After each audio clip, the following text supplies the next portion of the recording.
Bismillahirrahmanirrahim. Assalamualaikum warahmatullahi wabarakatuh. Alhamdulillahilladzi hadana lihada. Wa ma kunna linahtadiya laula an hadanallah. Ashhadu an la ilaha illallah wahdahu la syarikalah. Wa ashhadu anna sayyidana wa nabiyyana Muhammadan abduhu wa rasuluh la nabiyya ba'dah. Allahumma fassalli wa sallim wa barik ala sayyidina Muhammadin wa ala alihi wa sahbihi ajma'in amma ba'd. Yaqulullahu ta'ala fil Qur'anil Karim. A'udzu billahi minasy syaithanir rajim. Bismillahirrahmanirrahim. Ya ayyuhalladzina amanu kutiba alaikumus siyamu kama kutiba alal ladzina min qablikum la'allakum tattaqun. Shadaqallahul azim. Alhamdulillah, puji syukur kehadirat Allah Subhanahu wa taala. Kita semua dapat diberikan nikmat oleh Allah sehingga bisa menjalankan aktivitas dan juga ibadah harian kita semuanya. Semoga ibadah yang kita lakukan pada hari ini, yang telah kita lakukan dan yang akan kita lakukan semuanya itu tercatat sebagai amal ibadah dan diberikan ganjaran oleh Allah Subhanahu wa taala. Salawat dan salam senantiasa tercurah kepada baginda Rasulullah sallallahu alaihi wasallam. Manusia agung yang menghantarkan manusia minaz zulumati ilan nur, dari zaman kegelapan ke zaman yang terang benderang. Kaum muslimin rahimakumullah, Allah Subhanahu wa taala mewajibkan kita semuanya untuk berpuasa. Dengan tujuan adalah menjadikan kita semuanya tergolong kepada orang-orang yang muttaqin, yaitu orang-orang yang bertakwa. Lantas, apakah kita berpuasa kemudian otomatis kita menjadi orang yang bertakwa? Nah, inilah perlu kita pertanyakan dalam diri kita. Apakah puasa kita sudah sesuai dengan anjuran syariat ataukah belum? Oleh sebab itu, untuk melihat apakah puasa kita baik atau tidak, Al-Imam Al-Ghazali memberikan klasifikasi puasa pada manusia. Al-Imam Al-Ghazali membagi puasa itu menjadi 3 tingkatan. Yang pertama, adanya namanya puasa awam. Apa itu puasa awam? Ia menjaga mulutnya, menjaga perutnya, dan menjaga kelaminnya daripada sesuatu yang membatalkan puasa dan juga dari perbuatan yang mengandung syahwat.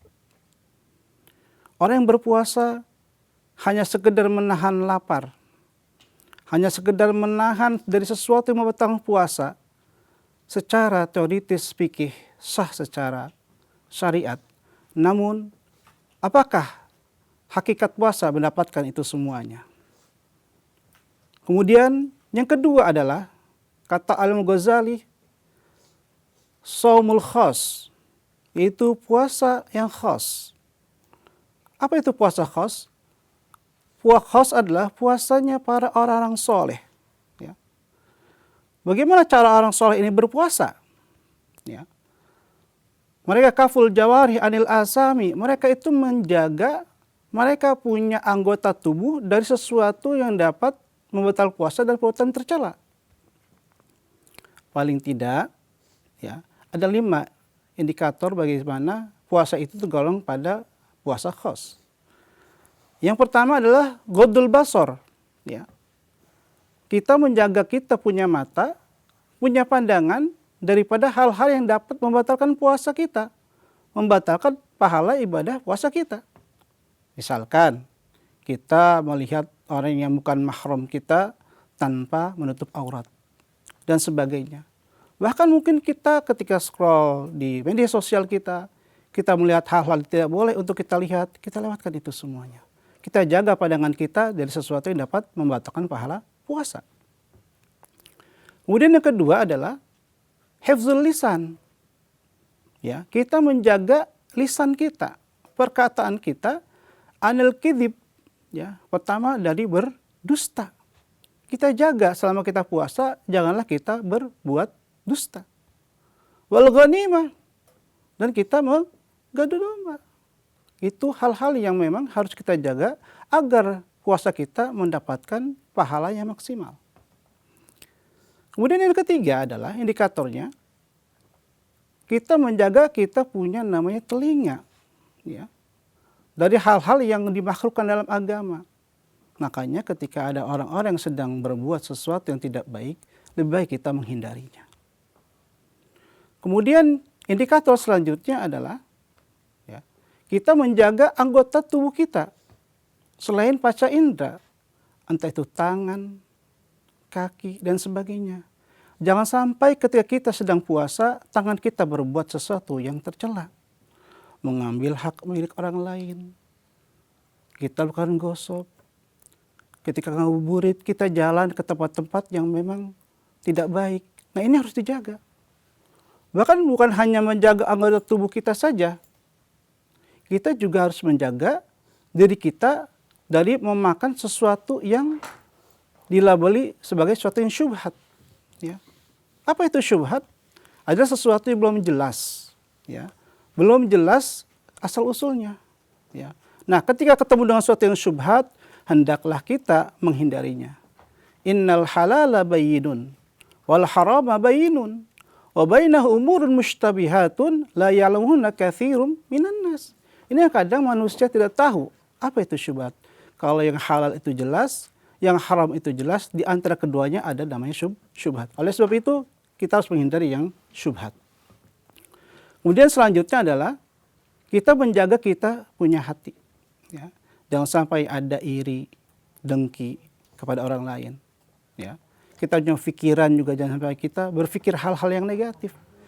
Kita fokus kepada Allah. Dan juga kita fokus ibadah kita kepada Allah. Tidak ada yang lain kecuali Allah. Ya. Oleh sebab itu, kalau kita sudah menjaga diri kita, menjaga kita punya hati, punya pikiran, insya Allah kita termasuk dalam kategori puasa yang ketiga, yaitu puasa khasil khas, yaitu puasanya para nabi dan para rasul. Jamaah sekalian, oleh sebab itu ketika kita sudah melaksanakan puasa dengan sebenar-benarnya, kita menjaga tubuh kita, menjaga panca indera kita, jangan sampai kita termasuk dalam sabda Nabi, kamin sha'imin laisa lahu min syabihi ilal ju'i wal atas, jangan sampai tergolong orang-orang yang puasa tapi tidak mendapatkan apa-apa.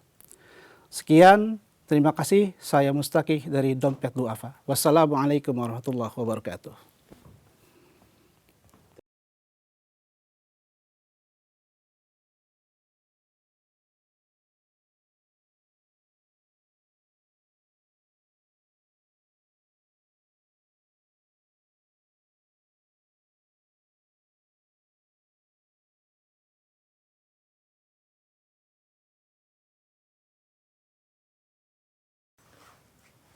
Assalamualaikum warahmatullahi wabarakatuh. Alhamdulillahil jalali wa syari'il harami wal halali. Thumma salatu ma'asalami ala nabiyil mustafa tihami Muhammadil hadi minad dalali wa afdalis sahbi wa khairi ali. Amma ba'd. Rabbi syrahli sadri wa yassir li amri wahlul 'uqdatam min lisani yafqahu qawli. Para pemirsa semuanya, alhamdulillah kita sudah melaksanakan ibadah puasa pada bulan Ramadan. Jadi kita sudah memasuki fase-fase akhir daripada bulan Ramadan. Tapi pernahkah kita berpikir, kita bermuhasabah, apakah puasa kita memberikan dampak kepada diri kita? Apakah puasa yang kita lakukan membentuk diri kita menjadi orang-orang yang bertakwa?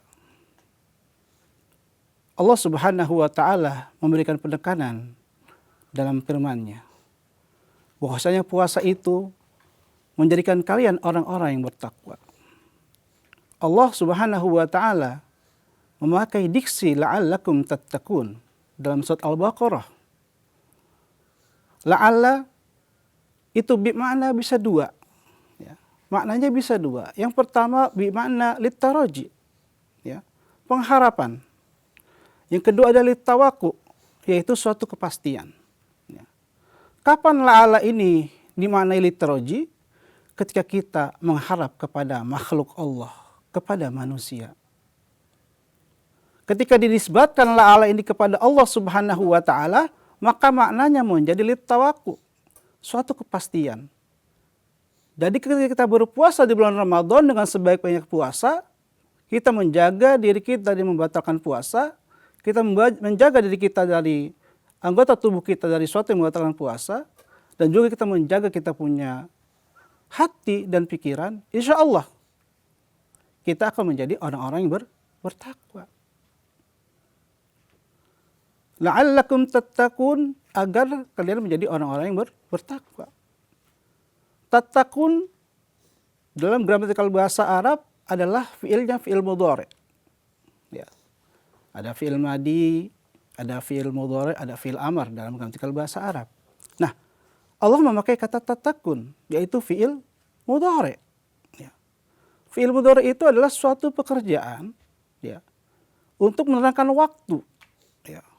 Baik waktu yang sekarang maupun waktu yang akan datang. Ya. Secara eksplisit sesungguhnya Allah yang menekankan bahwa takwa itu bukan hanya kalian nanti. Takwa itu dari mulai sekarang. Dan mungkin nanti setelahnya.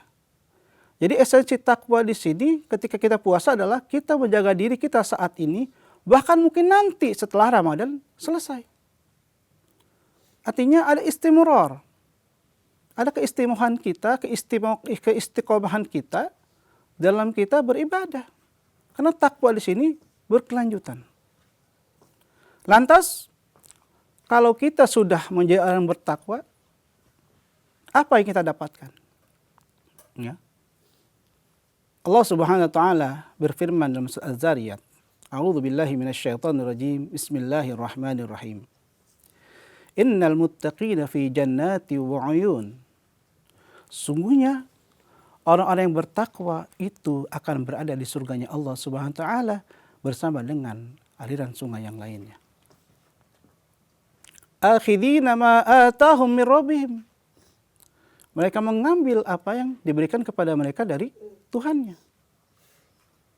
Ya. Jadi mengambil. Kemudian kenapa mereka mendapatkan gelar muttaqin dan juga mereka mendapatkan surga? Karena amaliyah mereka yang dilakukan di masa hidupnya. Ya, sebelum mereka masuk surga, orang muttaqin ini beribadah kepada Allah. Dan dalam surat Az-Zariyat ini ada tiga hal yang dilakukan oleh orang-orang yang muttaqin ini. Dan ketiganya ini insya Allah bisa implementasi di bulan Ramadan. Ya. Yang pertama adalah kanu minal laili qalila minal laili ma yahja'un. Ya. Mereka ketika waktu malam mereka menyedikitkan, mereka punya waktu istirahat. Ya. Para ulama terdahulu, ya, selalu menyedikitkan mereka dalam tidur di waktu malam. Sehingga mereka membagi waktunya menjadi 3 bagian. Sepertiga yang pertama mereka lakukan untuk produktivitas, mengaji, menulis dan sebagainya. Kemudian sepertiga kedua mereka gunakan untuk beristirahat. Ya, mereka tidur. Ya. Kemudian sepertiga selanjutnya mereka gunakan untuk beribadah kepada Allah Subhanahu wa taala. Oleh sebab itu, di bulan Ramadan ini kita perbanyak ibadah kita kepada Allah Subhanahu wa taala dan mengurangi istirahat kita di waktu malam. Ya. Kemudian apalagi setelah kita mengurangi tidur. Ya. Wabil ashari hum yastaghfirun. Ya. Ketika waktu sahur mereka selalu meminta ampunan kepada Allah Subhanahu wa taala. Mereka beristighfar kepada Allah. Fastaghfiruh innahu kana ghaffara. Maka ketika kamu minta ampun kepada Allah, pasti Allah akan mengampunimu. Kapan mereka meminta ampun? Bil ashar. Pada waktu sahur. Maka itulah salah satu waktu yang istijabah. Waktu yang diijabah. Kemudian yang ketiga adalah Wa fi amwalihim haqqul lis-sa'ili wal mahrum. Nah, dalam harta mereka ada hak orang-orang as-sa'ili wal mahrum, orang yang meminta-minta dan orang yang menjaga kehormatannya. Jadi dalam harta kita semuanya ada hak orang lain yang kita harus berikan kepada mereka. Al-Quran membedakan, ada as-sa'il, ada al-mahrum. Apa perbedaan keduanya? As-sa'il adalah orang yang membutuhkan, orang yang kekurangan, orang miskin, yang membutuhkan dan mereka meminta. Ya. Sedangkan al-mahrum adalah orang-orang yang secara ekonomi juga membutuhkan.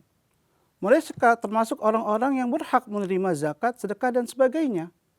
Tapi perbedaannya adalah al-mahrum ini, mereka menjaga kehormatannya dengan tidak meminta-minta kepada orang lain. Jamaah yang dirahmati Allah Subhanahu wa taala.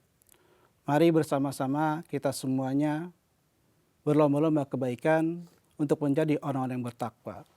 Dan semoga kita semuanya tergolong ke dalam orang-orang yang muttaqin dan insya Allah mendapatkan balasan surga dari Allah Subhanahu wa taala. Sekian dari saya, Mustaqi dari Du'afa. Wassalamualaikum warahmatullahi wabarakatuh.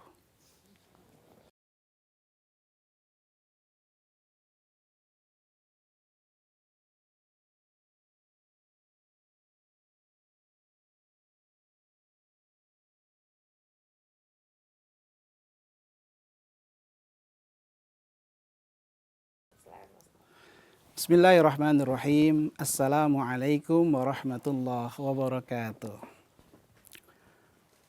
Alhamdulillahirabbil alamin.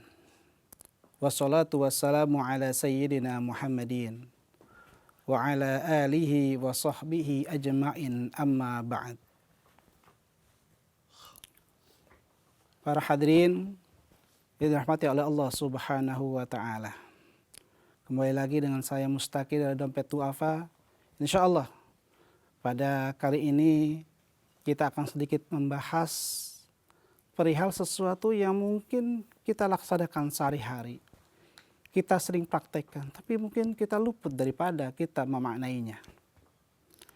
Ada satu hadis yang sangat familiar di kita semuanya, dan mungkin sebagian dari kita sudah hafal akan hadis ini. An Amirul Mu'minin Habib Hafsin Umar bin Khattabi radhiyallahu anhu qala. Qala Rasulullah sallallahu alaihi wasallam, innamal a'malu binniyat wa innama likulli imri'in ma nawa. Faman kanat hijratuhu ila Allahi wa rasulih fahijratuhu ila Allahi wa rasulih. Wa man kanat hijratuhu lidunya yusibuha aw imra'atan yankihuha fahijratuhu ila ma hajaru ilaih. Dari sahabat Umar bin Khattab, sungguhnya Rasulullah sallallahu alaihi wasallam bersabda, innamal a'malu binniyat. Sungguh segala sesuatu tergantung niatnya. Wa innama likulli imri'in ma nawa. Dan setiap perkara tergantung bagaimana diniatkannya. Hadirin, kalau kita perhatikan di sini ada urgensi niat. Dan kita perhatikan ya, dalam segala aktivitas ibadah kita, baik ibadah mahdoh yang kita lakukan, yang wajib ataupun yang sunnah, hampir semuanya ada yang namanya niat. Karena dasarnya ibadah kita adalah didasari oleh niat yang pertama. Kemudian, apa itu niat? Ya. Dalam kitab Fathul Bari misalkan dijelaskan, niat itu adalah qasdus syai'i muqtarinan bi fi'lih. Ya. Jadi niat itu adalah kita meniatkan mengerjakan sesuatu, tapi berbarengan dengan pekerjaan kita. Ketika kita sholat misalkan, maka niat itu apa? Ketika kita mengucapkan takbiratul ihram, Allahu Akbar, kita niat dalam hati untuk melaksanakan sholat. Ketika kita ingin sesuatu tapi tidak berbarengan dengan pekerjaannya, disebut dengan azam. Ya. Kalau azam itu kita niat sesuatu tapi tidak langsung dilaksanakan. Tapi kalau niat itu kita ingin sesuatu dan langsung dilaksanakan. Ya. Dan ini semua hampir ada dalam aktivitas ibadah kita. Kenapa ada niat ini? Ya. Niat itu paling tidak yang pertama, ya, untuk membedakan ibadah kita dengan keseharian kita. Ya, aktivitas harian kita. Contoh misalkan, kita mengusap wajah tanpa ada niat, maka tidak menjadi ibadah. Tapi ketika kita membasuh muka dengan niat wudhu misalnya, maka itu bernilai ibadah. Ya. Yang kedua misalkan, dia untuk membedakan jenis ibadah kita. Apakah itu wajib, sunnah. Nah ini harus dibedakan. Maka cara membedakan adalah ketika kita berniat. Ya. Kemudian yang ketiga, kita menentukan jenis ibadah kita. Ya. Kita memberikan sesuatu harta kepada orang lain, itu tergantung kepada niat kita. Bisa saja itu menjadi sedekah, bisa saja itu menjadi zakat, ataupun infak. Tergantung dari niat dan akad yang kita laksanakan. Oleh sebab itu niat mempunyai peranan yang sangat penting dalam kehidupan kita, terutama dalam hal ibadah. Jamaah sekalian, sangat pentingnya niat dalam kehidupan kita, sehingga niat itu menentukan, ya, baik atau tidaknya, ataupun sah atau tidaknya dari suatu pekerjaan atau ibadah kita. Dalam satu syair dijelaskan, ya, wasairil a'mali la tukhalisu illa ma'an niyati haitsu tukhlasu. Ya. Wasahhi niyata qabla al-amali wa tibiha marunatan bil awali.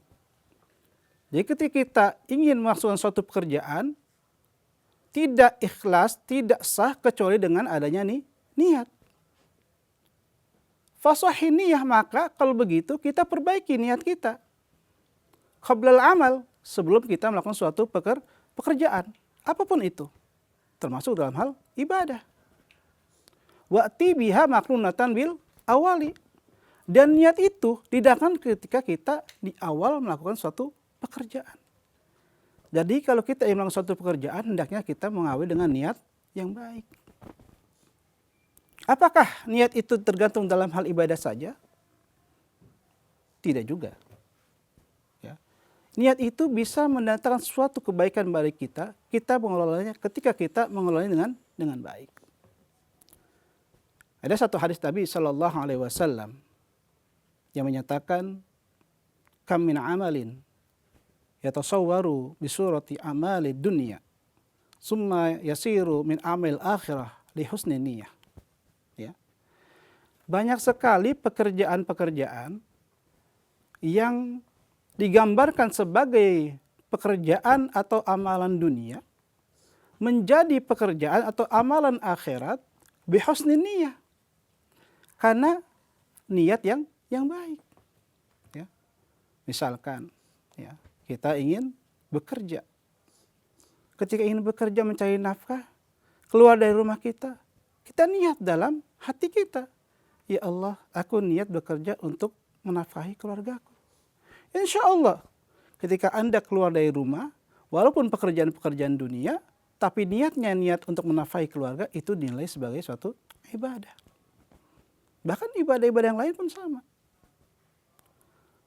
Akan tetapi wa kam min amalin yatasawwar bi suri a'malil akhirah summa yasiru min amali dunya bi su'in niyah. Nah, ini kebalikannya, ya. Ketika ada amalan-amalan yang bersifat amalan akhirat, tapi ada niat yang tidak baik di situ, maka berubah dia menjadi amalan dunia. Kita sedekah mengharapkan pujian. Kita memberikan sesuatu, kita mengharapkan dihargai orang lain. Bahkan kita ingin mendapatkan suatu kesombongan dalam diri kita. Nah, kadang-kadang termasuk sholat, kita ingin dilihat orang. Itu termasuk dalam kategori riya. Oleh sebab itu, mari bersama-sama kita menjaga diri kita dengan perbaiki niat kita sebaik-baiknya niat. Demikian, wassalamualaikum warahmatullahi wabarakatuh.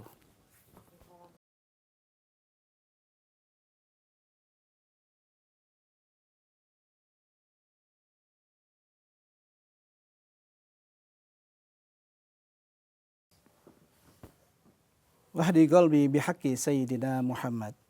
Wahdi qalbi bihaqqi Sayyidina Muhammad. Assalamualaikum warahmatullahi wabarakatuh. Alhamdulillahilladzi nahmaduhu wa nasta'inuhu wa nastaghfiruh. Wa na'udzu billahi min syururi anfusina wa sayyiati a'malina. May yahdihillahu fala mudilla lahu wa may yudlil fala hadiyalah. Asyhadu an la ilaha illallah wahdahu la syarika lah. Iyyahu na'budu wa iyyahu nasta'in. Wa asyhadu anna sayyidana wa nabiyyana Muhammadan abduhu wa rasuluh al-mab'utsu rahmatan lil alamin. Allahumma shalli wa sallim wa barik ala sayyidina Muhammadin wa ala alihi wa sahbihi ajma'in, amma ba'd. Hadirin jamaah yang dirahmati Allah Subhanahu wa taala. Kalau kita cermati, ya, kita perhatikan siklus manusia. Dari mulai ia dilahirkan, kemudian ia dibesarkan, kemudian ia bekerja, menikah, kemudian mempunyai anak. Siklus anaknya sama, dilahirkan, besar, sekolah, bekerja, kemudian menikah, dan seterusnya. Nyaris siklus kita seperti itu. Ada satu lagi, misalkan seekor hewan, kambing misalkan. Ketika anak kambing dilahirkan, kemudian dia besar. Kemudian dia besar, dia menikah atau kawin dengan hewan lainnya, kemudian melahirkan anak. Anaknya begitu juga. Kalau kita perhatikan, hampir tidak ada perbedaan siklus di antara keduanya. Apakah kita mau disamakan dengan hewan dalam siklus kita? Tentu saja tidak.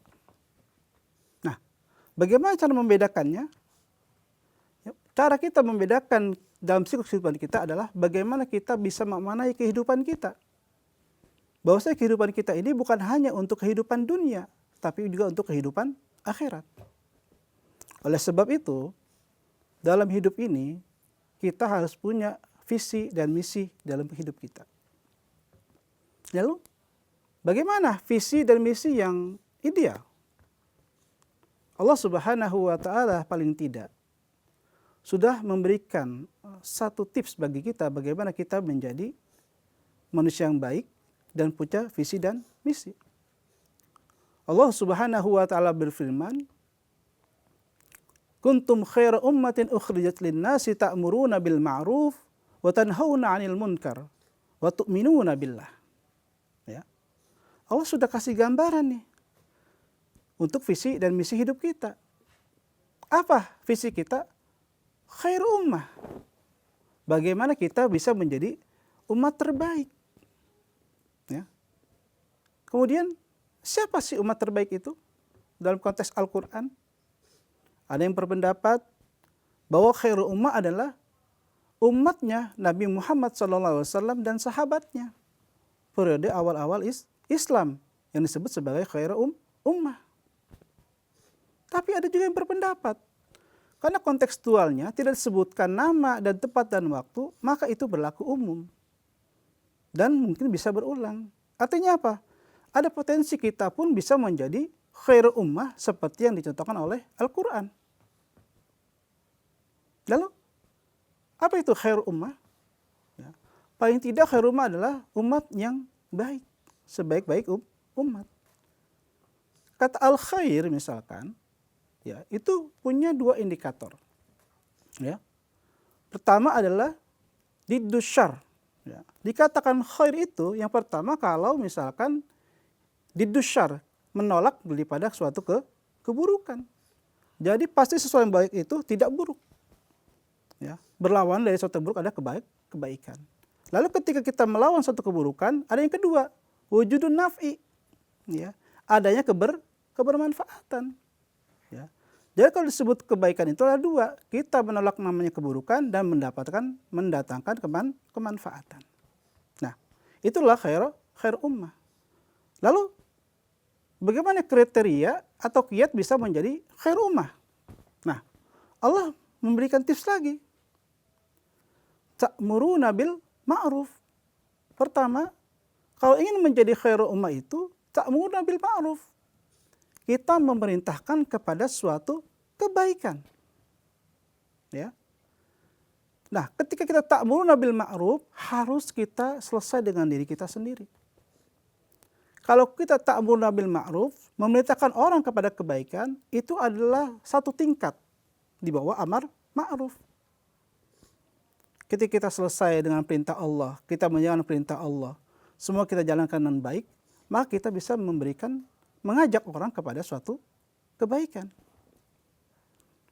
Yang kedua, ta'muruna bil ma'ruf wa tanhauna 'anil munkar. Kita mencegah orang daripada berbuat kemungkaran. Ya. Insya Allah kalau minimal dua kita ta'muruna bil ma'ruf wa tanhauna 'anil munkar, menyuruh atau mengajak kepada suatu kebaikan, dan kita mengajak juga orang mencegah daripada suatu kemungkaran, kita bisa membuat hidup kita lebih berarti dan bermakna. Lantas, apakah orang-orang di luar sana yang tidak beragama Islam bisa dalam masuk konteks khair ummah? Banyak kalau kita lihat ya, superhero misalkan Batman, Superman dan sebagainya. Mereka semuanya amar ma'ruf dan nahi munkar. Kenapa? Karena mereka berjuang untuk orang yang tertindas. Tapi yang ketiga, Allah bilang wa tu'minuna billah. Ini kuncinya. Bukan hanya ta'muruna bil ma'ruf, kita menyuruh pada kebaikan, wa tanhauna 'anil munkar, dan menyuruh pada kemungkaran, tapi yang ketiga yang terpenting, wa tu'minuna billah.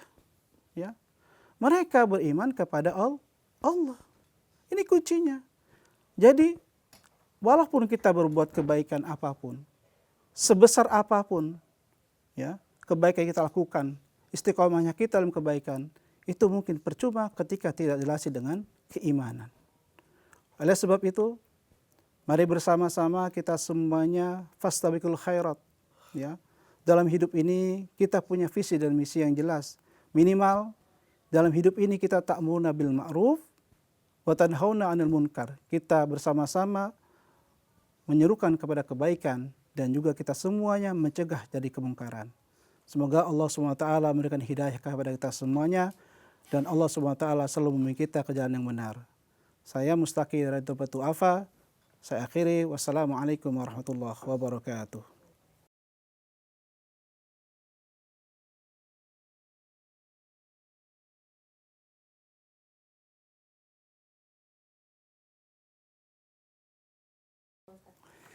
Bismillahirrahmanirrahim. Assalamualaikum warahmatullahi wabarakatuh. Alhamdulillahil qail wa minhum may yaqulu rabbana atina fid dunya hasanah wa fil akhirati hasanah wa qina adzabannar. Allahumma fasholli wa sallim wa barik ala sayyidina wa maulana Muhammadin wa ala alihi wa sahbihi ajma'in, amma ba'd.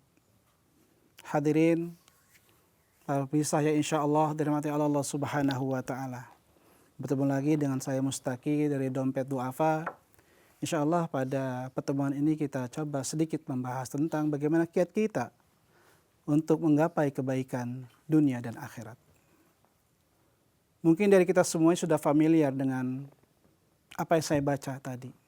Ada satu doa yang mungkin hampir semuanya kita menghafalnya. Dan hampir setiap hari dilaturkan kita ketika hampir sholat berjamaah. Allah Subhanahu wa Ta'ala berfirman, wa minhum may yaqulu rabbana atina fid dunya hasanah wa fil akhirati hasanah wa qina adzabannar. Kita meminta dua kebaikan dalam doa ini. Pertama, kita minta kebaikan dunia dan juga kita minta kebaikan akhirat. Apakah ada keduanya? Ketika kita hidup di dunia ini sesungguhnya itu adalah ladang kita untuk menuai nanti di akhirat. Ad-dunya mazra'atul akhirah. maka sesungguhnya dunia adalah ladang kita untuk kita tuai nanti untuk kehidupan akhirat kita. Wal akhiratu khairu wa abqa.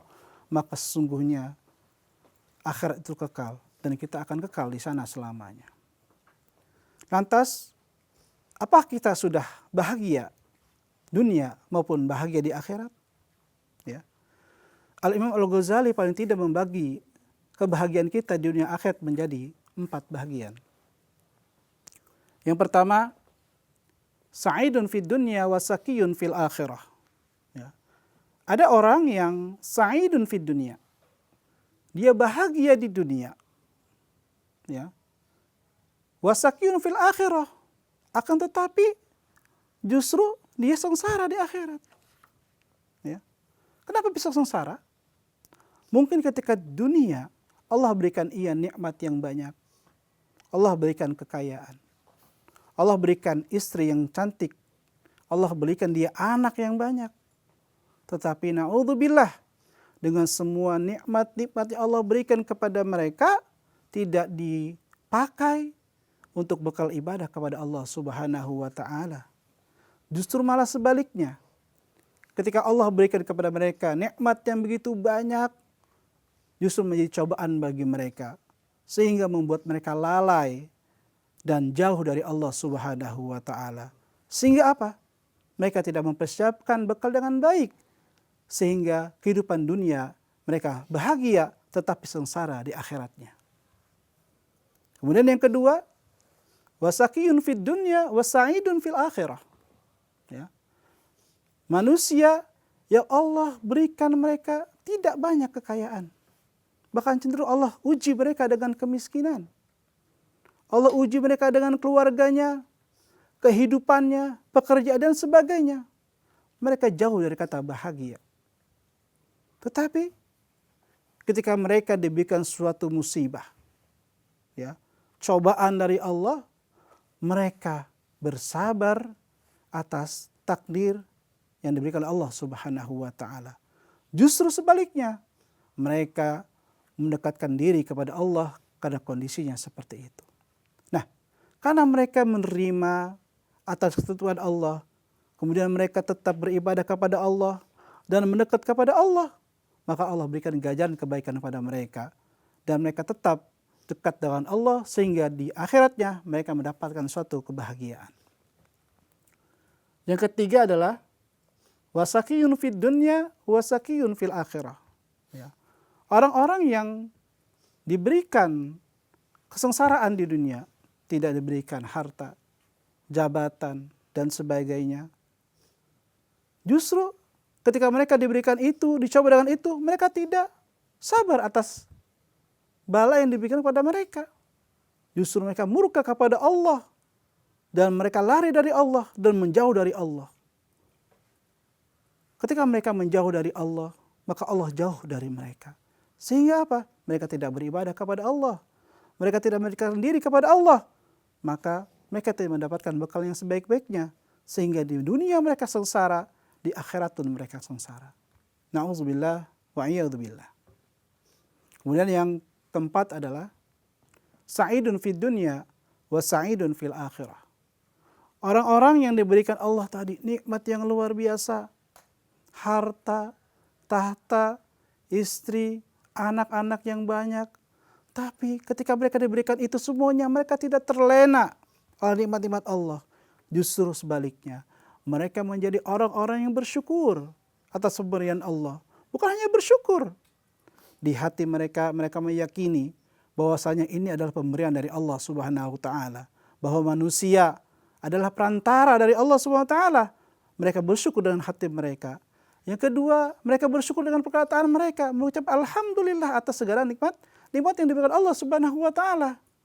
Yang terpenting yang ketiga, ketika mereka diberikan nikmat, mereka bersyukur dengan pekerjaan, dengan af'al mereka. Sehingga apa? Harta yang mereka dapatkan, mereka kelola dengan baik, mereka keluarkan untuk jalan Allah, mereka sedekahkan, mereka infakkan, mereka zakatkan. Sehingga apa? Hartanya bermanfaat bagi orang lain. Ketika kita diberikan harta yang banyak, diberikan nikmat yang banyak, kemudian mengelola dengan baik, insya Allah itu akan menjadi ladang ibadah kita, menjadi bekal kita nanti ketika kita menghadap Allah Subhanahu wa taala, sehingga kita mendapatkan yang namanya kebahagiaan dunia dan juga kebahagiaan akhirat. Kemudian apa tandanya lagi kalau kita semuanya tergolong daripada orang-orang yang bahagia, ya. Paling tiga, Nabi Muhammad SAW memberikan tanda kepada kita semuanya. Apakah hidup kita baik, kebahagiaan kita di dunia ataupun tidak. Ya. Alamatus syaqawati arba'atun, kata Nabi Muhammad SAW, bahwasanya tanda orang itu sengsara di dunia itu ada 4.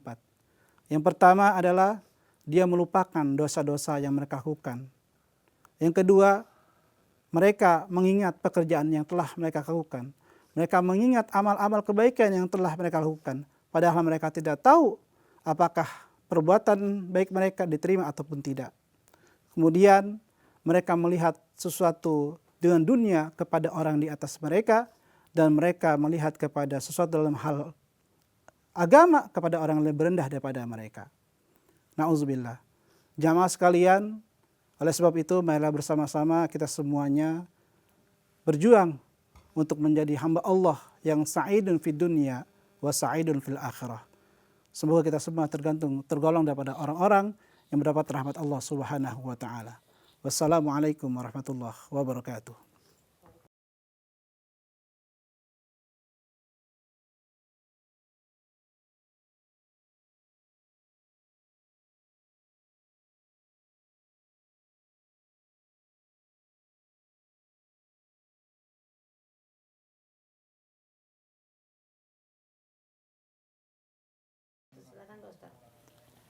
A'udzu billahi minasyaitonir rajim. Bismillahirrahmanirrahim. Assalamualaikum warahmatullahi wabarakatuh. Alhamdulillah wassalatu wassalamu ala Rasulillah sayyidina Muhammad ibn Abdullah. Asyhadu an la ilaha illallah al-malikul haqqul mubin. Wa asyhadu anna Muhammadan abduhu wa rasuluh sadiqul wa'dil amin. Allahumma salli ala nabihil hashimi Muhammad wa ala alihi wa sallim taslima, amma ba'd. Jamaah rahimakumullah.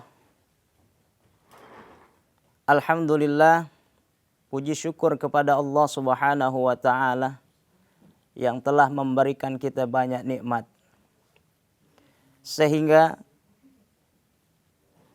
kita masih bisa bermuajahah kembali di dalam kajian yang insya Allah bermanfaat untuk para pendengar sekalian dan juga untuk saya pribadi. Jamaah rahimakumullah,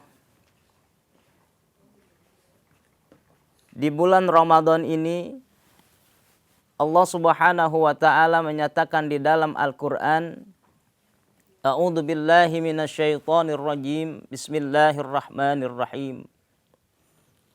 Ya ayyuhalladzina amanu kutiba 'alaikumus syiyam kama kutiba 'alal ladzina min qablikum la'allakum tattaqun. Ya ayyuhalladzina amanu, wahai orang-orang yang beriman. Puasa Ramadan adalah puasa yang khusus yang diperintahkan Allah Subhanahu wa taala khusus bagi orang Islam yang beriman. Oleh karenanya Ramadan adalah momentum di mana manusia dibakar. Ramadan adalah tarbiyah bagi diri manusia yang beriman. Satu buah pecutan Allah Subhanahu wa taala pada tiap tahunnya. Sengaja Allah memberikan Ramadan agar manusia itu bisa mengevaluasikan dirinya. Hadirin rahimakumullah. Allah Subhanahu wa taala telah menyampaikan di dalam hadis qudsinya melalui baginda Nabi besar Nabi Muhammad sallallahu alaihi wasallam. Inna ummahatul khataya sesungguhnya induk daripada kebobrokan kehancuran manusia. Yang pertama adalah al-kibr. Manusia memiliki sifat sombong. Merasa diakui, merasa ingin dipandang orang lain, merasa diri lebih besar daripada orang lain, sehingga menganggap kecil orang lain di antaranya. Sering mengaku-akui, misal si Fulan, dia mah hebat, menjadi orang terkenal di daerahnya, itu kan dulu boleh saya yang mengajarkan. Ada suatu pondok pesantren begitu besarnya, begitu megahnya, dengan ribuan santrinya, itu kan dulu saya yang bantu pembangunannya. Selalu ingin dipandang, wujud ria mulai timbul daripada dirinya. Ingin didengar orang lain. Kalau nggak dipanggil orang besar nggak mau noleh. Pulang haji nggak dipanggil Pak Haji nggak nengok dia. Lulusan pondok pesantren nggak dipanggil Ustadz nggak mau dia noleh. Hadirin rahimakumullah. Sayyidina Ali mengatakan, al-kibru batarul haqq ghamtul nas. Orang yang sombong itu menolak kebenaran dan menganggap kecil orang lain. Padahal hakikatnya sombong adalah sifat daripada sifatnya syaitan. Setan saja yang ada di dalam surga karena sombong tidak mau sujud kepada Nabi Adam atas perintah Allah Subhanahu wa taala, maka Allah turunkan, Allah keluarkan dari surganya. Bagaimana kita? Bagaimana kita sebagai manusia? Kalau sering mengaku-akui apa yang kita miliki, padahal sesungguhnya itu adalah titipan Allah Subhanahu wa taala. Mata Allah berikan untuk memandang, melihat alam semesta, melihat keindahan bentuk wujud makhluknya Allah Subhanahu wa taala, yang harusnya kita memandang makhluk-makhluk Allah, kita melihat ciptaan-ciptaan Allah, harus timbulnya mahabbah, arif billah, kita tahu ini semua adalah ciptaan Allah. Telinga Allah ciptakan agar kita sebagai manusia bisa mendengar. Bukan telinga kita gunakan untuk mencari-cari kesalahan orang lain, mengintip-ngintip kekurangan orang lain. Harusnya telinga kita gunakan untuk hal-hal yang baik. Kaki diberikan agar manusia bisa berjalan. Tangan diciptakan agar kita bisa meraba. Dan yang lainnya. Bahkan hati Allah ciptakan agar kita punya perasaan, rasa iba terhadap orang lain. Rasa cinta terhadap makhluk Allah. Syafaqah, cinta terhadap makhluk Allah. Baik yang berakal ataupun yang tidak berakal. Hadirin rahimakumullah. Kesombongan adalah najis di antara najis-najis yang lebih besar. Apa najis yang besar? Kalau kita urut di dalam ilmu fikih, najis itu terbagi menjadi 3. Yang pertama, najis mukhafafah. Najis yang ringan. Najis ringan itu seperti air kencingnya anak bayi yang masih menyusu oleh ibunya. Yang masih menyusu, minum ASI ibunya. Yang kedua, mutawassithah secara fikih. Hadis yang tengah-tengah. Yang selanjutnya ada najis mughalazah yang dihadirkan oleh makhluk ciptaan Allah yang berupa anjing dan babi yang tentunya dilarang di dalam Al-Quran. Lantas sombong ini adalah level najis di antara najis yang tinggi ini. Kenapa? Sekalipun kalau kita memiliki sifat sombong ini, maka sekalipun 7 samudra untuk membersihkannya, kalau tidak dengan cara bertaubat kepada Allah Subhanahu wa taala dengan taubatan nasuha, maka tidak akan bisa bersih hati kita dari sifat sombong. Qala Rasulullah sallallahu alaihi wasallam, la yadkhulul jannah man kana fi qalbihi misqala dzarratin min kibrin. Tidaklah akan masuk surga siapa manusia yang memiliki sifat sombong walaupun sekecil biji zarah di dalam hatinya. Biji zarrah secara ilmiah adalah biji seperti partikel atom yang sangat kecil. Ketika partikel atom itu ada di dalam kolbu kita, sekecil itu ada di dalam kolbu kita, sifat sombong itu ada di dalam hati kita, jangankan masuk surga, menghirup, melihat ataupun mendengar keindahan surga pun haram baginya. Naudzubillah min dzalik. Ramadan menempa manusia dari sifat sombong. Manusia berpikir ternyata kita lemah. Baru diuji pagi tidak minum sampai sore hari. Pagi tidak makan sampai sore hari. Ternyata lemah. Ternyata tidak mampu untuk beraktivitas dengan semangatnya. Contohnya masih banyak di bulan Ramadan sibuk dengan tidurnya. Sibuk dengan kesenangan pribadinya. Untuk menunggu waktu maghribnya. Untuk menunggu waktu iftarnya. Hadirin rahimakumullah. Itu yang pertama. Yang kedua adalah al-hasadu. Yaitu sifat dengki. Mudah-mudahan kita bisa sambung di dalam perjumpaan yang selanjutnya. Tentang kehancuran manusia daripada sifat-sifat yang tercela. Saya Troy Yudhistira dari Dompet Duafa. Wallahu muwaffiq ila aqwamit thoriq. Assalamualaikum warahmatullahi wabarakatuh.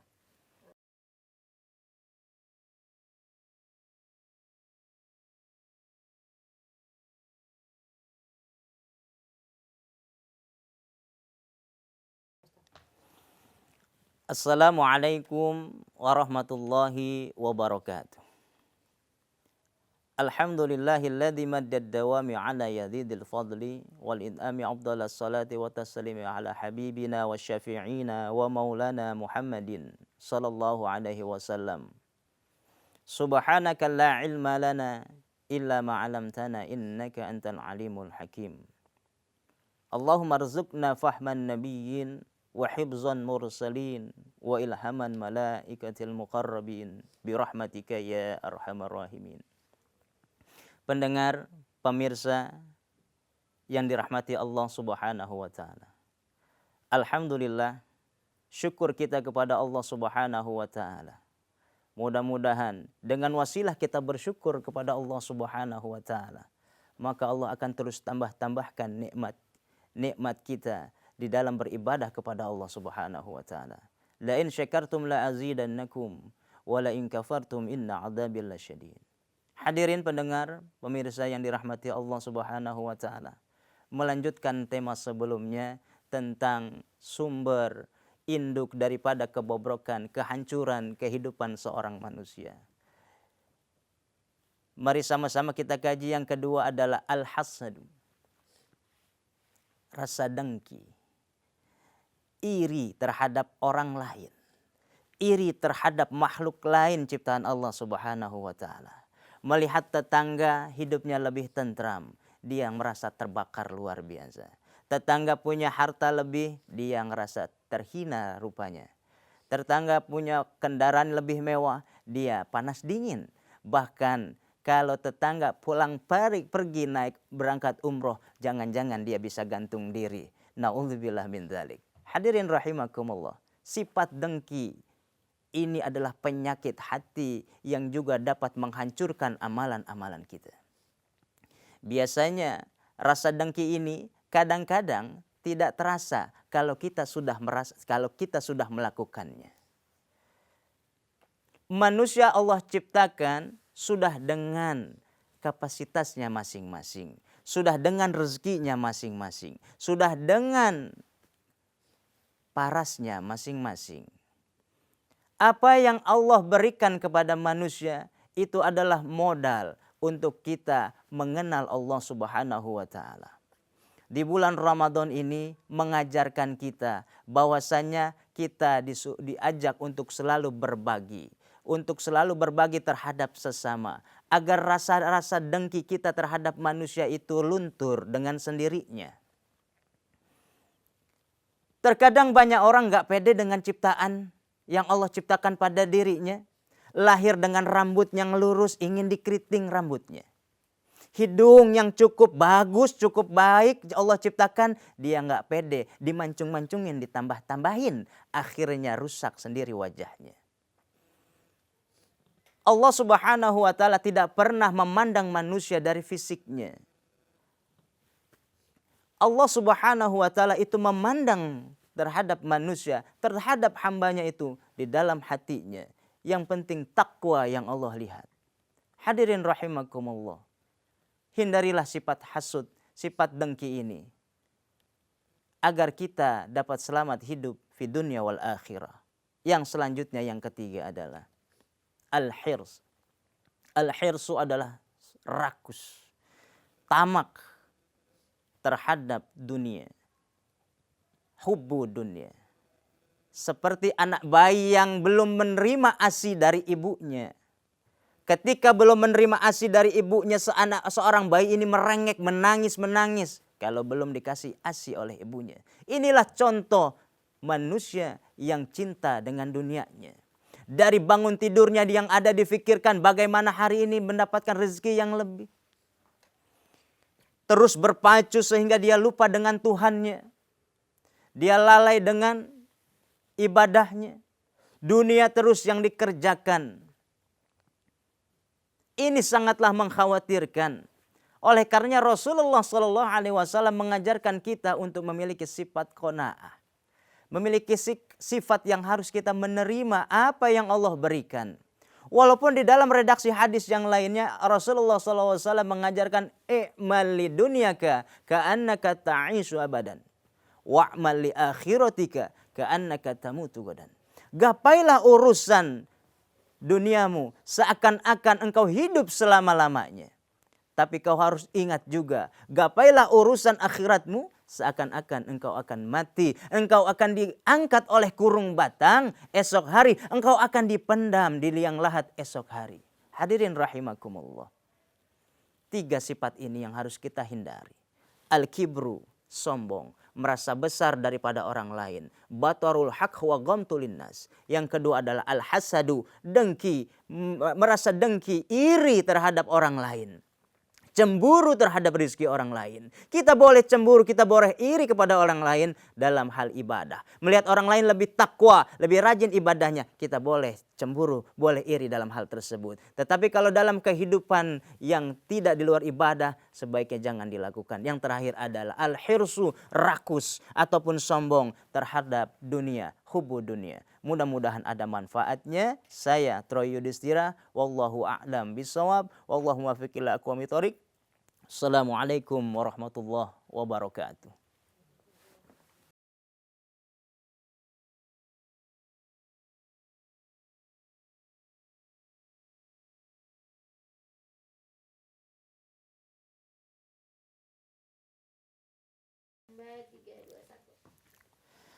Assalamualaikum warahmatullahi wabarakatuh.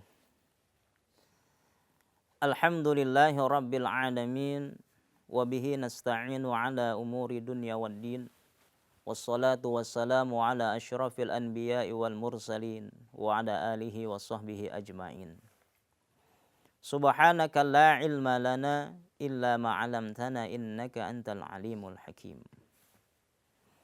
A'udzu billahi minasyaitonir rajim. Bismillahirrahmanirrahim. Inna anzalnahu fi lailatul qadr. Wa ma adraka ma lailatul qadr. Lailatul qadri khairum min alfi syahr. Tanazzalul malaikatu warruhu fiha biidzni rabbihim min kulli amr. Salamun hiya hatta madla'il fajr. Sadaqallahul azim wa sadaqan nabiyul habibul karim wa nahnu ala dzalika minasyahidin wasyakirin. Pemirsa, pendengar dimanapun Anda berada, alhamdulillah pada kesempatan ini kita dapat bermuwajahah kembali. Mudah-mudahan Allah ridho dengan kegiatan kita ini. Allah turunkan rahmat bagi kita semua, kesehatan untuk keluarga kita, panjang umur dan luas rezekinya bagi kita semuanya. Amin ya rabbal alamin. Pemirsa yang dirahmati Allah Subhanahu wa taala. Ramadan tidak pernah luput daripada malam Lailatul Qadar.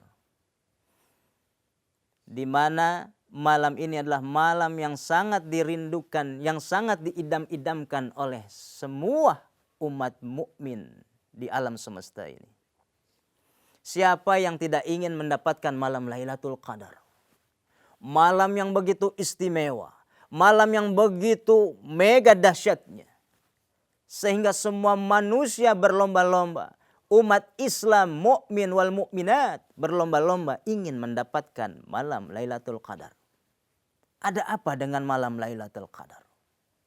Allah Subhanahu wa taala menyampaikan, "Wa ma adraka ma Lailatul Qadar." Apa sih malam Lailatul Qadar itu? Lailatul Qadar khairum min alfi syahr. Rupanya malam Lailatul Qadar ini adalah malam yang lebih baik daripada malam 1000 bulan. Lebih baik ibadah daripada 1000 bulan. Boleh jadi semua orang mukmin berlomba-lomba ingin mendapatkan malam Lailatul Qadar ini. Lantas amalan apa yang harus dilakukan agar manusia, orang yang lain mendapatkan malam Lailatul Qadar? Yang pertama, biasanya ini kan sekarang sudah masuk malam 10 hari terakhir di dalam bulan Ramadan. Di malam-malam ganjil, banyak orang-orang beriktikaf di masjid-masjid, di surau-surau, di musola-musola. Mereka berdiam diri di masjid, wukuf, iktikaf di masjid. Amalan yang dilakukan biasanya adalah tadarus Al-Quran, memperbanyak membaca Al-Quran. Mereka berlomba-lomba ingin menghatamkan Al-Quran, ingin mentadaburi Al-Quran, ingin mengerti apa yang disampaikan Al-Quran.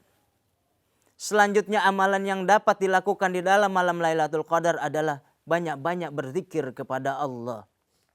Dengan banyak-banyak berzikir kepada Allah, mengingat kepada Allah Subhanahu wa taala, kita sampaikan zikir kepada Allah, kita tusuk ke dalam jantung kita, ke kalbu kita, kita bayangkan betapa dhaifnya kita tanpa Allah Subhanahu wa taala. La ilaha illallah Muhammadur Rasulullah sallallahu alaihi wasallam. La haula wala quwwata illa billahil aliyul azim. Menangis, meratapi, kita mengevaluasi diri di dalam zikir kita.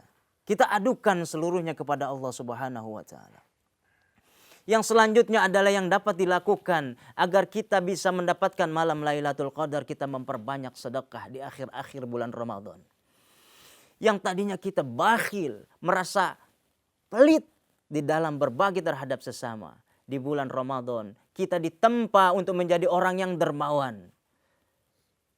Berbagi terhadap sesama, terhadap tetangga lingkungan yang terdekat daripada kita, agar kita dapat terhindar daripada siksa api neraka. Yang sama-sama kita ketahui, saudara hadirin pendengar, al-bakhilu finnar, orang yang pelit rumahnya di dalam neraka. Yang selanjutnya yang didapat dilakukan di dalam 10 hari terakhir agar kita mendapatkan malam Lailatul Qadar adalah dengan kita memperbanyak silaturahmi terhadap sesama. Kita datangi orang-orang tua kita. Kita datangi tetangga-tetangga kita. Kita datangi guru-guru kita. Bahkan dengan banyak silaturahmi, rupanya Allah Subhanahu wa taala mengajarkan lewat baginda Nabi besar kita Nabi Muhammad sallallahu alaihi wasallam, dengan banyak silaturahmi kita akan diluaskan rezekinya. Kita akan dipanjangkan umurnya. Kita akan selalu senantiasa dilimpah ruahkan rezekinya. Hadirin rahimakumullah. Apakah mudah kita lakukan hal itu? Tentunya perlu pengorbanan yang luar biasa. Boleh jadi malam-malam Ramadan didirikannya salat lailah, salat pada malam hari yang disebut dengan salat tarawihnya. Ini adalah satu amalan-amalan yang biasa kita harus lakukan agar kita mendapatkan malam Lailatul Qadar. Mudah-mudahan kita semua mendapatkan malam yang begitu istimewa ini. Mudah-mudahan barang tentu kita tidak bisa mendapatkannya. Hadirin rahimakumullah, haqqul yakin, insya Allah ada makhluk Allah yang mendapatkan nikmatnya malam Lailatul Qadar. Haqqul yakin, beliau akan mendoakan kita selaku orang mukmin. Barakallahu fikum. Wallahu muwaffiq ila aqwamit thoriq. Wassalamualaikum warahmatullahi wabarakatuh.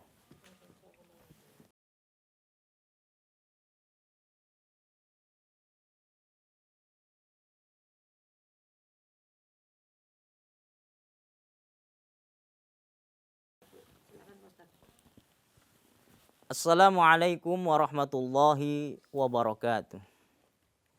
Alhamdulillahi rabbil alamin.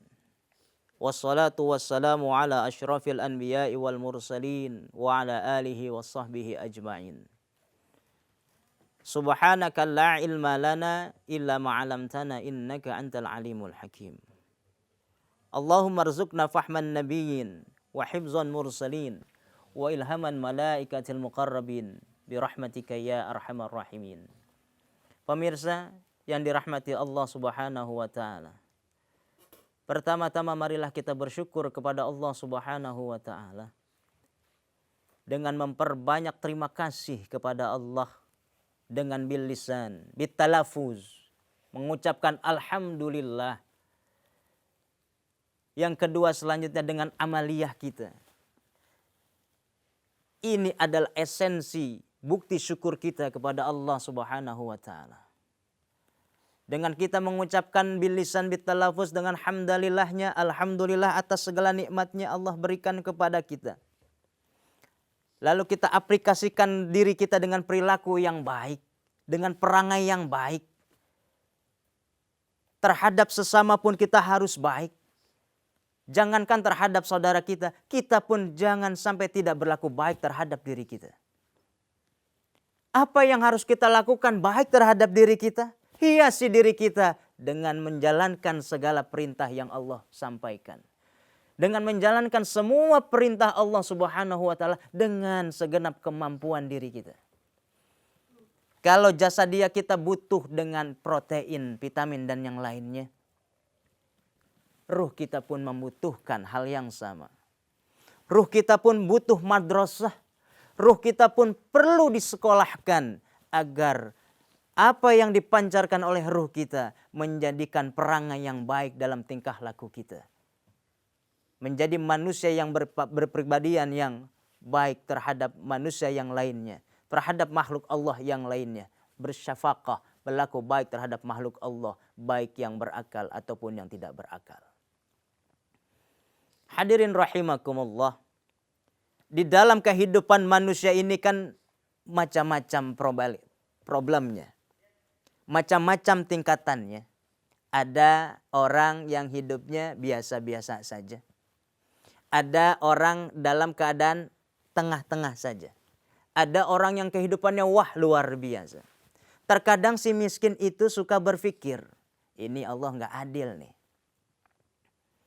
Dia enak kaya, dia lahir dari kondisi orang yang kaya.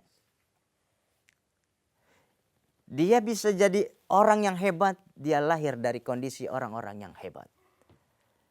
Terkadang ada manusia yang berpikir seperti itu. Bahkan itu pun bisa terjadi pada diri kita. Selalu merasa Allah nggak adil sama diri kita.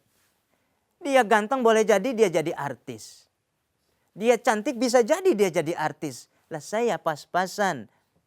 Hadirin rahimakumullah. Kita ini diajarkan Allah Subhanahu wa taala agar punya rasa husnuzon kepada Allah Subhanahu wa taala.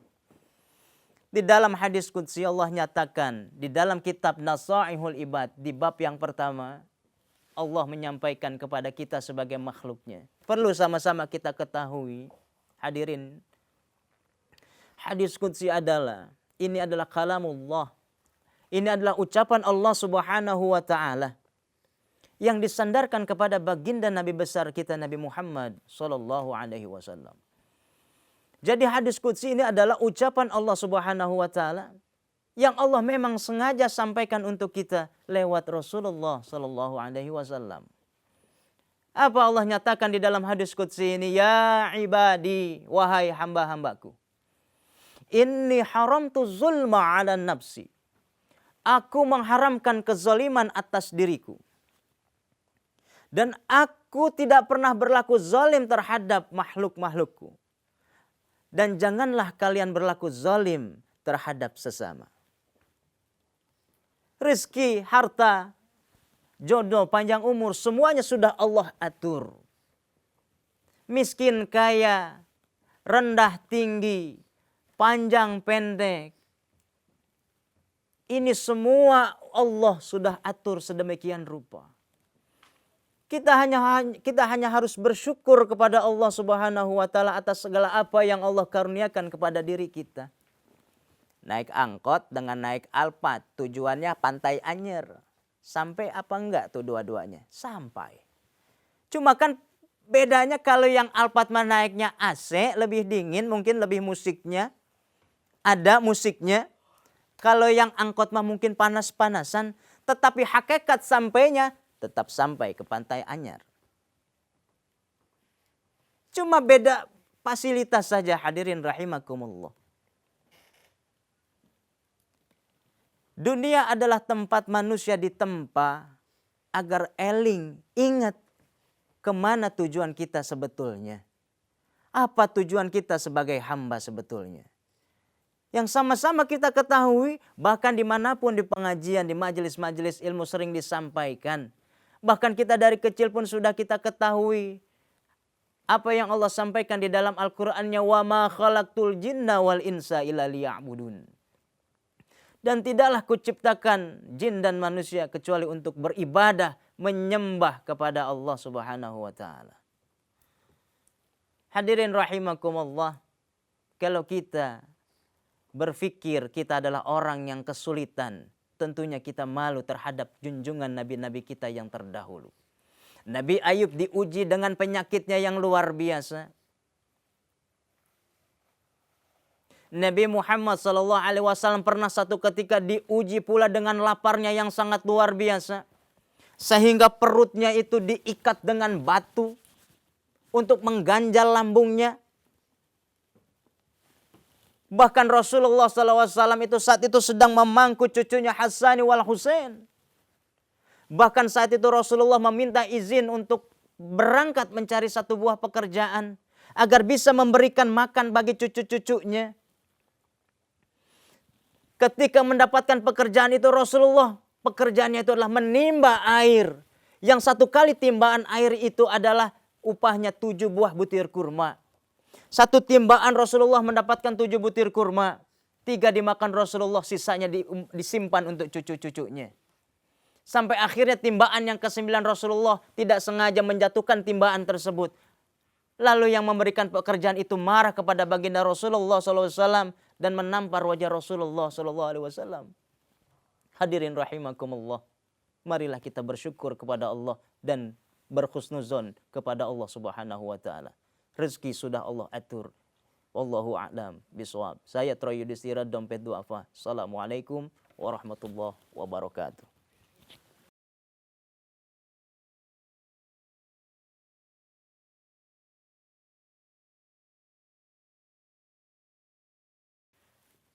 A'udzu billahi minasyaitonir rajim. Bismillahirrahmanirrahim. Assalamualaikum warahmatullahi wabarakatuh. Qad asaha li abi wa rabat bi husniha ummi wa arsyadani al-ustadz wal mu'allimi Maulaya salli wa salim daiman abadan ala habibika khairil khalqi kullihim ya Rabbi bil Mustafa balligh maqasidana waghfir lana ma madha ya wasi'al karami. Alhamdulillah wassalatu wassalamu ala Rasulillah. Allahumma shalli ala nabi al-hashimi Muhammad wa ala alihi wasallim taslima. Amma ba'd. Pendengar Ikhwanal fudhala, pemirsa yang dirahmati Allah Subhanahu wa taala. Ramadan tidak luput daripada Idul Fitri.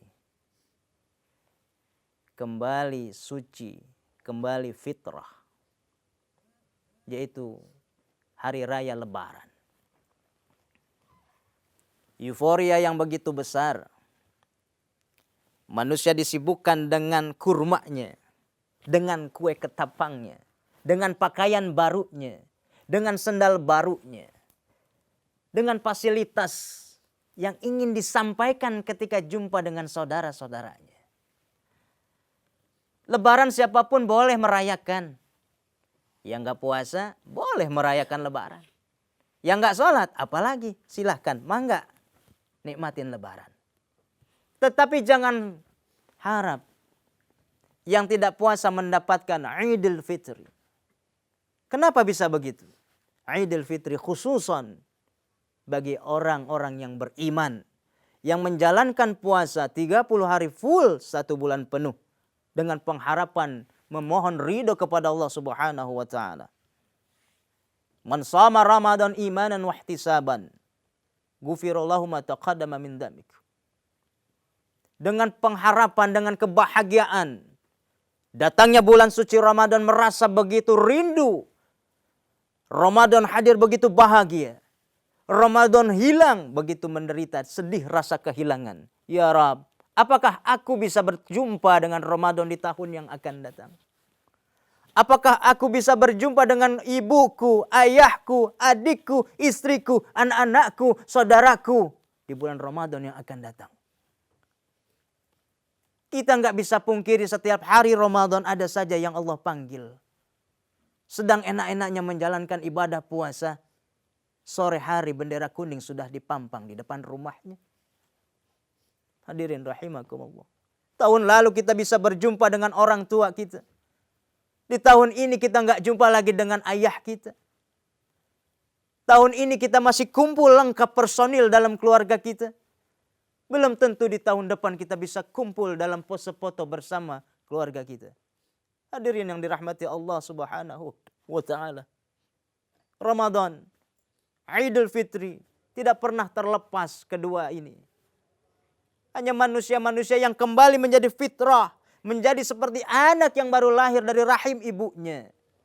Boleh jadi di bulan nisfu Sya'ban kemarin rapot baru Allah turunkan. Rapot lama Allah ambil. Catatan amal ibadah kita diterima Allah Subhanahu wa taala. Kertas putih pun kita terima. Rapot yang baru kita terima. Idul Fitri. Kita kembali menjadi bayi yang begitu lahir. Yang suci. Yang kalau kita lihat bayi itu harum aromanya. Yang tidak memiliki dosa. Oleh karenanya siapa orang yang di bulan Ramadan masih punya dendam kepada orang lain, jangan harap di Idul Fitri ini mendapatkan rahmat dari Allah Subhanahu wa taala. Bahkan Allah memerintahkan malaikat Jibril untuk melaknat orang yang memutus tali silaturahmi selama belum mau saling memaafkan sampai khutbah Idul Fitri selesai disampaikan. Na'udzubillah min dzalik. Idul Fitri bukan hanya euforia makan ketupat dengan opor ayamnya. Idul Fitri bukan hanya senang-senang belaka dengan jumpa sanak famili dan tetangganya, dengan ampau-ampau atau THR-THR-nya. Idul Fitri adalah momen evaluasi kita. Sudah lengkapkah? Sudah maksimalkah diri kita untuk beribadah kemarin sebulan penuh di Ramadan? Sudah melakukan apa saja di bulan Ramadan? Jangan-jangan kita hanya mendapatkan lapar dan haus saja di bulan Ramadan. Kam min sa'imin laisa lahu min siyamil ju'i wal 'aths. Berapa banyak orang yang berpuasa di bulan Ramadan, dia hanya mendapatkan rasa lapar dan rasa haus saja. Kalau begitu mas siapapun insya Allah sanggup. Hadirin rahimakumullah. Idul Fitri adalah momen yang begitu indah. Hari raya besarnya umat Islam, hari besarnya umat mukmin yang harusnya kita ramaikan dengan banyak-banyak bersilaturahmi terhadap sesama. Saling memaaf-maafkan terhadap saudara kita. Bukannya momen menjadi pamer terhadap saudara. Saling unjuk jabatan kerjaannya. Saling unjuk kendaraan barunya. Saling unjuk pakaian barunya. Bahkan ketika melihat saudaranya datang dengan kesederhanaannya. Dengan motor butut dan tuanya. Di balik itu dia mentertawakan saudaranya.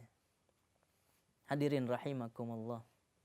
Itu semuanya titipan ujian. Ramadan, bulan pembakaran. Idul Fitri adalah momen imtihan. Pembeda antara yang melakukan Ramadan ibadah full dengan niat mencari ridha Allah. Inilah Idul Fitri. Kalau lebaran siapapun boleh menikmatinya. Mudah-mudahan ada manfaatnya untuk saya pribadi sebagai evaluasi diri dan khususnya para pendengar sekalian. Wallahu a'lam bishawab. Wallahu muwaffiq ila aqwamit thoriq. Wassalamualaikum warahmatullahi wabarakatuh.